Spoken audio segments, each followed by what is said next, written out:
বাংলাদেশের ক্রিকেট ঠিক এই মুহূর্তে যে অবস্থায় দাঁড়িয়ে তাতে বলিষ্ঠ নেতৃত্ব বড্ড বড্ড বড্ড জরুরি।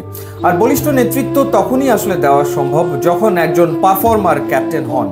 এবং গত 3 বছরে ওয়ানডে কিংবা টেস্টে বাংলাদেশের সবচেয়ে ধারাবাহিক পারফর্মারের নাম হচ্ছে মেহেদী হাসান মিরাজ, এবং তিনি স্থলাভিষিক্ত হলেন নাজমুল হোসেন শান্ত। এবং অবশেষে বাংলাদেশ ক্রিকেট বোর্ড 3 ফরম্যাটেই এক অধিনায়ক তত্ত্ব থেকে সরে দাঁড়িয়েছে। এই মুহূর্তে বাংলাদেশের 3 ফরম্যাটে 3 অধিনায়ক, টি-20তে লিটন কুমার দাস, টেস্টে নাজমুল শান্ত এবং ওয়ানডেতে মেহেদী হাসান মিরাজ। 1 বছরের জন্য মেহেদী হাসান মিরাজকে অধিনায়কত্ব দেওয়া হয়েছে এবং এই 1 বছরে মেহেদী হাসান মিরাজের নেতৃত্বে বাংলাদেশ 7টা ওয়ানডে সিরিজে 21টা ওয়ানডেতে মাঠে নামবে। এছাড়া 2027 যে ওয়ানডে ওয়ার্ল্ড কাপ, তার আগে আরও 11টা ওয়ানডে খেলার কথা রয়েছে বাংলাদেশ দলের। বয়সভিত্তিক পর্যায় থেকেই আসলে নেতৃত্ব গুণ রয়েছে মেহেদী হাসান মিরাজে। 2013 সালে তাকে আন্ডার-19 ওয়ার্ল্ড কাপের অধিনায়ক করা হয়েছিল।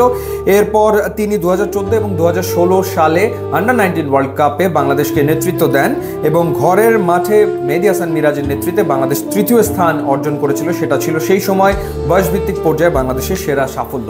ঘরোয়া আসরেও নিয়মিত মেহেদী হাসান মিরাজ অধিনায়কত্ব করছেন। সেই 2019 সালে বিপিএলে তিনি প্রথমবার নেতৃত্ব দেন রাজশাহী কিংসের 21 বছর 72 দিন বয়সে, এবং ফ্র্যাঞ্চাইজি টি-20 টুর্নামেন্টে তিনি বাংলাদেশের দ্বিতীয় কনিষ্ঠ অধিনায়ক ছিলেন।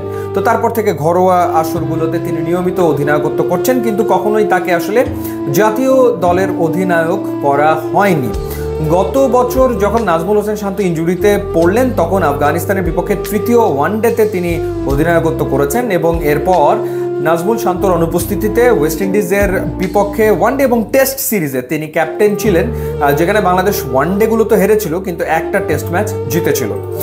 যেমনটা শুরুতে বলেছিলাম যে বাংলাদেশের ক্রিকেট বর্তমানে যে পরিস্থিতিতে আছে, বলিষ্ঠ নেতৃত্ব বড্ড দরকার। এবং মেহেদী হাসান মিরাজ তিনি আসলে একটা লক্ষ্য নিয়ে অধিনায়কত্ব করতে চান এবং সেই লক্ষ্যটা অনেক বড়। সরাসরি তিনি সেটা বলেছেন, তিনি বাংলাদেশকে ওয়ার্ল্ড কাপ জেতাতে চান, সেটা হয় 2027 অথবা 2031। অর্থাৎ তার সুনির্দিষ্ট একটা লক্ষ্য রয়েছে, সেই লক্ষ্যে তিনি এগোতে চান। যেমনটা বলছিলাম যে একজন পারফর্মার যদি ক্যাপ্টেন হয় তাহলে তার কাজটা অনেক সহজ হয়ে যায়। মাঠে এবং মাঠের বাইরে নেতৃত্ব প্রতিষ্ঠা করার যে ব্যাপারটা আসলে থাকে, সেটা তখনই ঘটে যখন ক্যাপ্টেন নিজে সামনে থেকে নেতৃত্ব দিতে থাকেন পারফর্ম করে করে। সো মেহেদী হাসান মিরাজ বাংলাদেশের ওয়ানডে দলে অপরিহার্য সদস্য এবং তিনি কন্ট্রিবিউট সবসময় করে চলেছেন, হয় ব্যাটিংয়ে অথবা বোলিংয়ে।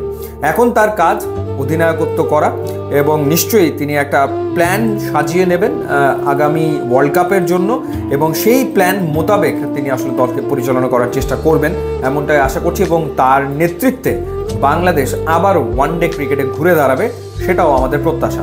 ইউটিউব, ইনস্টাগ্রাম লিঙ্ক দেওয়া আছে, আপনারা যোগ দিলে খুবই খুশি হব। And thanks for watching.